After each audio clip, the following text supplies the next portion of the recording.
This is the 2026 Range Rover P400. Does it check off all of the right boxes? Hey everybody, it's Tom from Vehicle Visionary. I hope you're having a great day. We're at Land Rover of Shreveport for today's video. If you want to know more about this particular model or anything else they have in inventory, check out the link down in the description of the video. Now the main thing here is the exterior color. I don't know how well it's going to show up on the screen, but this is called British Racing Green, and it actually is a really nice color. I wish we were able to shoot this outside, but it's here in the showroom, which does have its advantages because it's a little chilly out there today.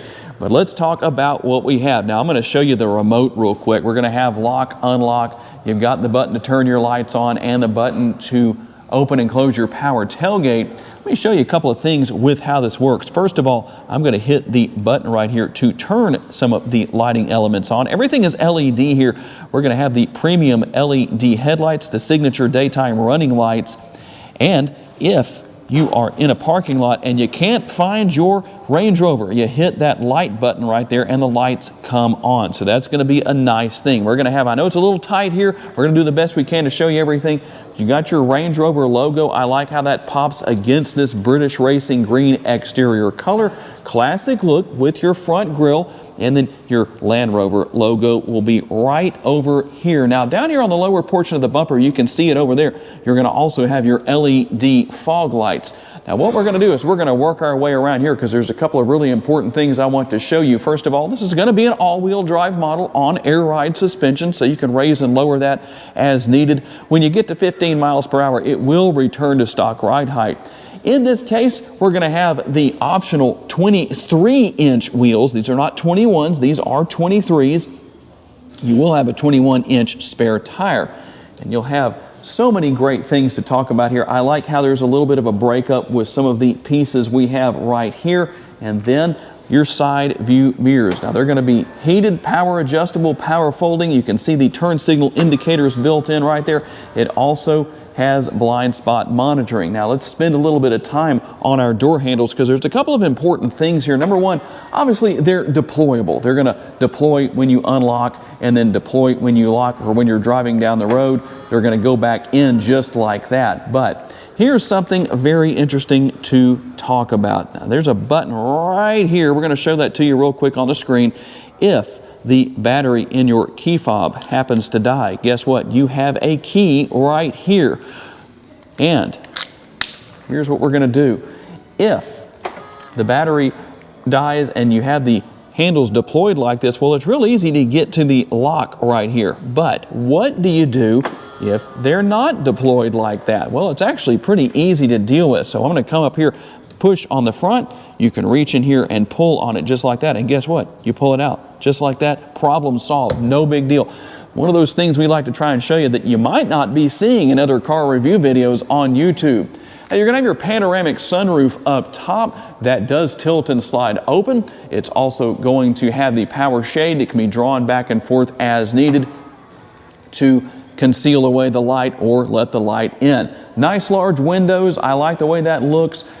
Easy to see out of. And then as we move our way here to the rear, in fact, let me do this. I'm going to show you your LED tail lights. They're nice and bright. If you see the effect on the screen where it looks like there's motion going through them, that's actually just because of my camera. Nothing else going on where that's concerned. Now you don't have an exposed rear window wiper back here, but it is concealed away inside of the rear roof spoiler. Hopefully you can see that on the screen right there. It's going to be over there on the left-hand side.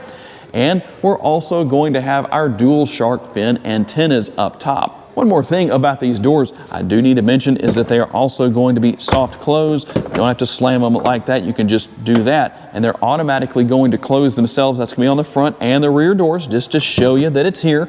Close that carefully, and you can see that it goes ahead and pulls itself shut. Under the hood of the P400 is going to be the turbocharged and supercharged. That's right. 6-cylinder engine. It makes 395 horsepower, 406 pounds-feet of torque. It's mated to an 8-speed automatic transmission.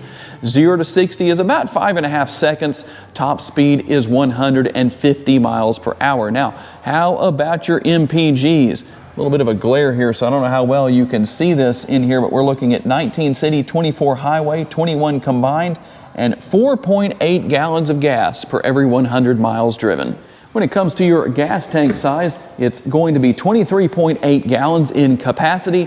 You can see that you have the gas cap there. How about driving distance on a full tank of gas in the city? You're looking at about 452 miles, 571 miles out on the highway, and 500 miles combined. Those numbers are not necessarily guaranteed, just like with your MPGs I just gave you on the window sticker.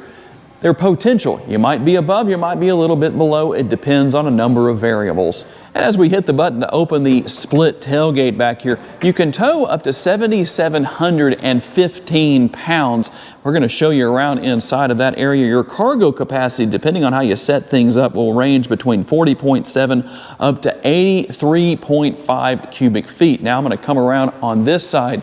You might have noticed that the rear is really high up. So here's how we control that. You raise it here and you lower it right here with this button. So here's what's going to happen. I'm going to push that button. I'm going to let you see this in real time as it goes down. Here we go. You can hear it actually releasing the air, but you can also see that the rear of the Range Rover is now lowering, and you can stop at any point. The advantage here is that it will really help with loading and offloading cargo depending on what you have going on. You also have your tailgate suite here so people can sit there. If it's too low for them, you can raise it up or whatever the situation is. Now you do have your cargo cover right here that is removable. That would be in the way depending on what you're hauling back here, but you can also lower your rear seats, and that's done via these two controls right here. I'm just going to push those, and the good thing is you only push them once. You don't have to hold them down to lower or raise the seats back up. The front seats will get out of the way as necessary, and they actually go down somewhat quickly. I'm going to pull on those right there. Let's get those to come back up. There we go. And you can see now they are coming back up. And we're also going to have a couple of other things to talk about back here that I can't necessarily get to and show you as easily without getting in the way. But you can see you've got your 12-volt power outlet right there. We're also going to have our cargo net. You can stuff something down in here. That cargo net will help keep it in place. And you have your handy-dandy LED cargo area lighting.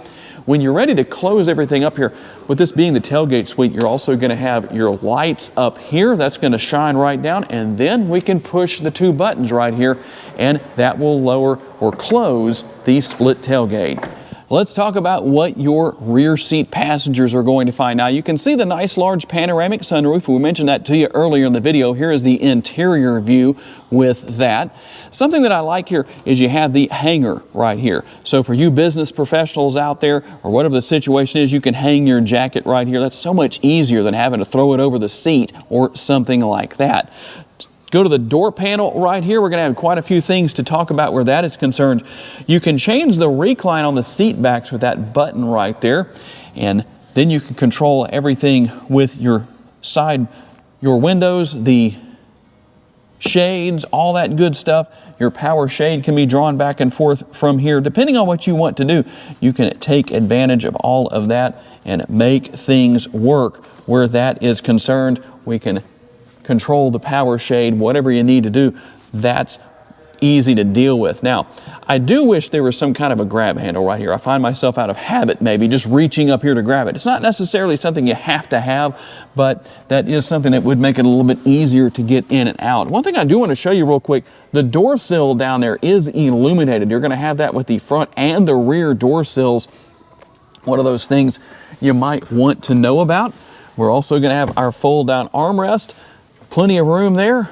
We've got the storage space right here with that nice comfortable felt material. You can reach in there and it's nice and comfortable. And we'll close that up. That front portion is where your cup holders are located. So you're going to be set with all of that. You can conceal those away when you need to. We'll also have the handy dandy rear seat pockets on the back of each seat. And we're also going to have our control center right here for controlling fan speed, temperature, all that good stuff. And our controls, or I should say, power outlets right here with our USB and the power outlet that's right here. We're going to have the USBs right up here. And also a 12-volt power outlet. Make sure I don't forget to mention that. The sticker price, $132,835. If anybody says, what is the price, down in the comments section, I don't know if there's a tomato emoji, but you can throw a tomato at them. because they didn't watch the whole video like you did. Let's see what else you get for that price. Here's your upper console. We're gonna have the control for the power shade right here. You can open and close your power sunroof right there. And then you've got your mirror right here. And underneath the buttons that you have right there, that's going to be home link for your garage door opener. You have 3 different buttons you can program right there if you want to do that. Now we're going to move over right here. We're going to take a look at number 1, the upper console. Going to have another power outlet right there. As you can see, a 12-volt power outlet and some space. We'll also have the lower glove box in the more traditional position. Now as we work our way over to the passenger side door panel over here, one thing that I really like at this price point, it should be here. You have your controls right there on the door panel itself for adjusting the power adjustable seats.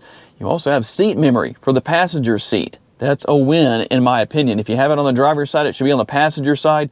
Nice large armrest and the door bin offering plenty of space. Now I'm going to grab the camera and we're going to move over here to the driver's side.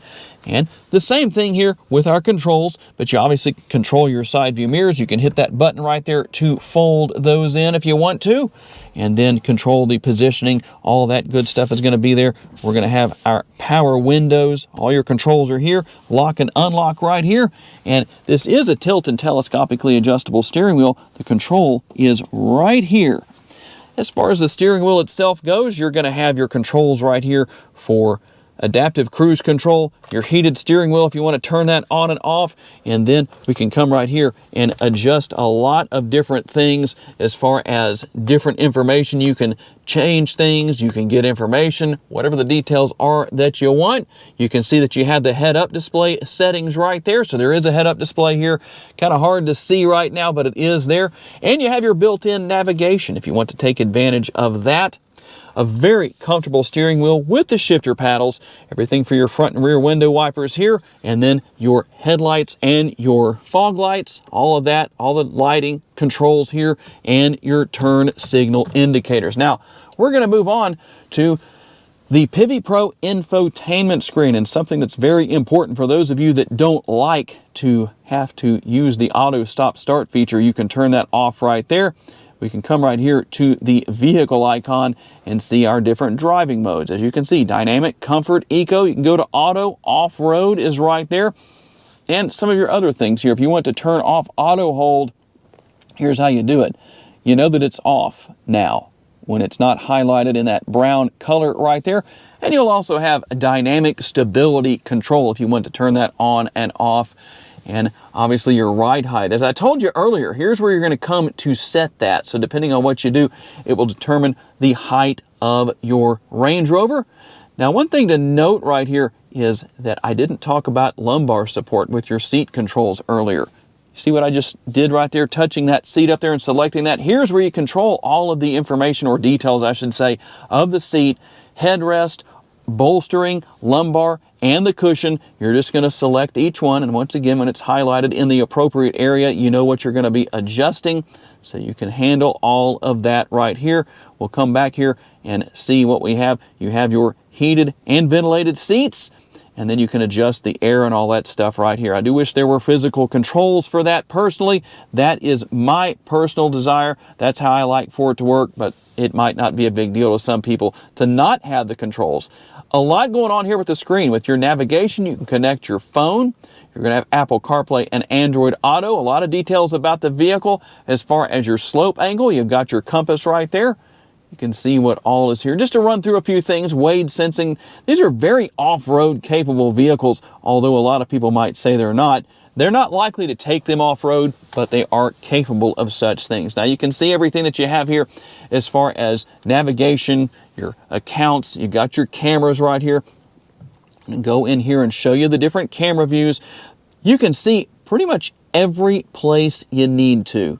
If you need to see the 3D view, you can also go to your multiple rear views. As you can see right there, we can go to our front views and take a look at that pole that was in our way earlier. And then, or I should say column, that's actually a column, not a pole, right? But there it is. And then you can go back to 3D right here if you want to do that. And you have your on-road and off-road. Here's the off-road view. That's going to let you see what's going on directly in front of you when you're driving. 15 miles an hour is going to go back to, or go off, I should say. But that's going to be there. You're going to have your hill launch assist and all that good stuff is going to be here. Here you go. Low traction launch as well. That's going to help you out in those low traction situations not to take off too fast. If you need to deal with that, you can see what all is here. Quite a bit going on. We're not going to cover every little detail, but there are a lot of nice features here if you need to take advantage of those. And we'll open the cover right here. Here is your wireless charging pad. You do have a USB port right there and a little bit of storage space within this area. The shifter is nice and convenient because it fits very well in the palm of my hand. I like that. There's your button to start and stop the engine. And under this cover is a neat little area because number one, you have your cup holders here. You can see that you can pull those out of the way and you have an area to store your brochures, as you can see. That's really not what that's meant for, but whatever will go down there will fit. And another USB port, and there's actually a lot of space in front of that for those who may want to take advantage of that. Now you have the built-in armrests right here, and you use this dial right here to adjust the height of the armrest. Personally, I like to use the center console lid as my armrest instead. Just works a little bit better. And there's the interior of the center console with the light to help you out after dark. And there it is, the 2026 Range Rover P400 in British Racing Green. Does it check off all the right boxes? Tell me what you think down in the comments section. Would like to say a special thanks to our friends at Land Rover of Shreveport for loaning us this Range Rover for the day so we can tell you all about it. And a special thanks to all of you for being kind enough to give us the opportunity to give you a vision for your next vehicle. If you enjoyed this video, please hit the like button. That's very helpful to us. Make sure to subscribe and share this video on your timelines on social media. And if you would like to learn about additional vehicles you may wish to consider purchasing, check out the video that's on the screen right now, and we'll see you there.